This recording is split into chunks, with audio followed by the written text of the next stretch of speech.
ఢిల్లీలో అఖిలపక్ష సమావేశం కొనసాగుతోంది. రేపటి నుంచి పార్లమెంటు వర్షాకాల సమావేశాలు జరగనున్నాయి. కీలక బిల్లుల ఆమోదానికి కేంద్రం కసరత్తు చేస్తోంది. వాటి గురించి వివరించి విపక్షాల సహకారాన్ని కోరనుంది. రక్షణ శాఖ మంత్రి రాజ్నాథ్ సింగ్ అధ్యక్షతన అఖిలపక్ష సమావేశం జరగబోతోంది. ఈ భేటీకి రాజకీయ పార్టీల పార్లమెంటు పక్ష నేతలు హాజరయ్యారు.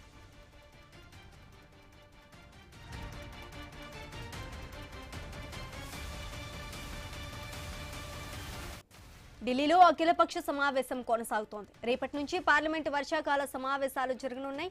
కీలక బిల్లుల ఆమోదానికి కేంద్రం కసరత్తు చేస్తోంది. వాటి గురించి వివరించి విపక్షాల సహకారాన్ని కోరనుంది. రక్షణ శాఖ మంత్రి రాజ్నాథ్ సింగ్ అధ్యక్షతన అఖిలపక్ష సమావేశం జరుగుతోంది. ఈ భేటీకి రాజకీయ పార్టీల పార్లమెంటు పక్ష నేతలు హాజరైనట్టుగా తెలుస్తోంది.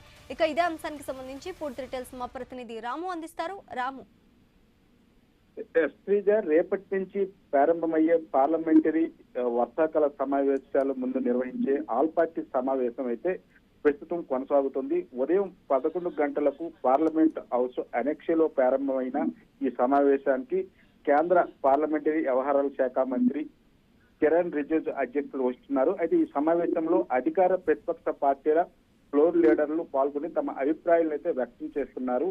సమావేశం ప్రారంభంలోనే కిరణ్ రిజిజు మాట్లాడుతూ ప్రజలకు సంబంధించిన కీలక అంశాలపై సార్థక చర్చ జరగాలంటే సభ సజావుగా నడవడం అత్యంత అవసరమని అన్ని రాజకీయ పార్టీలు సహకరించాలని విజ్ఞప్తి అయితే చేస్తున్న పరిస్థితి కనిపిస్తుంది. అయితే ఇక ప్రభుత్వం ఈ యొక్క వర్షాకాల సమావేశంలో 5 కొత్త బిల్లులు 2 పెండింగ్ బిల్లులకు ముందుకు తీసుకురావాలని యోచిస్తుంది.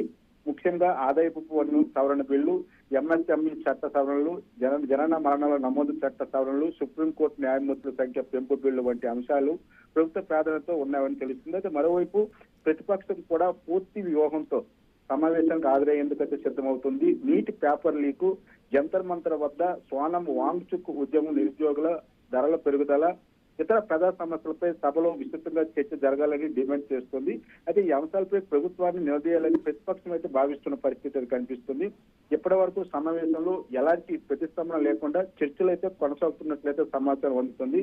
అయితే ప్రభుత్వం ప్రతిపక్షం మధ్య రేపటి సభ నిర్వహణ చర్చల ప్రాధాన్యతపై భిన్నాభిప్రాయాలు ఉన్న నేపథ్యంలో ఈ సమావేశం ముగిసిన తర్వాత అధికారిక ప్రకటన అయితే వచ్చే అవకాశాలు కనిపిస్తుంది. రాజకీయంగా చూస్తే ఈ సమావేశం కేవలం లాంఛనంపై భేటీ మాత్రమే కాదు, రేపటి నుంచి పార్లమెంట్ ఎలా నడుస్తుందో దానిపై ఇదే తొలి సంకేతంగా భావించవచ్చు. ఒకవైపు ప్రభుత్వం బిల్లును ఆమోదించేయాలనే లక్ష్యంతో ఉండగా, మరోవైపు ప్రతిపక్ష ప్రజా సమస్యలపై ముందుకు చర్చ జరగాలని పట్టుదలతో ఉంది. రేపటి నుంచి ప్రారంభమయ్యే ఈ వర్షాకాల సమావేశాలు మొదటి రోజే వారీవేడిగా చర్చలు, నినాదాలు, వాయిదా తీర్మానాలు, సభలో ప్రతిస్పందన చోటు చేసుకునే అవకాశాలు అయితే స్పష్టంగా కనిపిస్తున్నవి.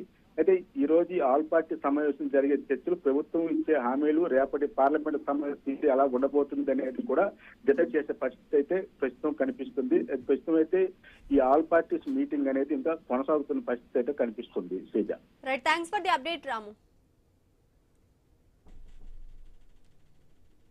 అధికారుల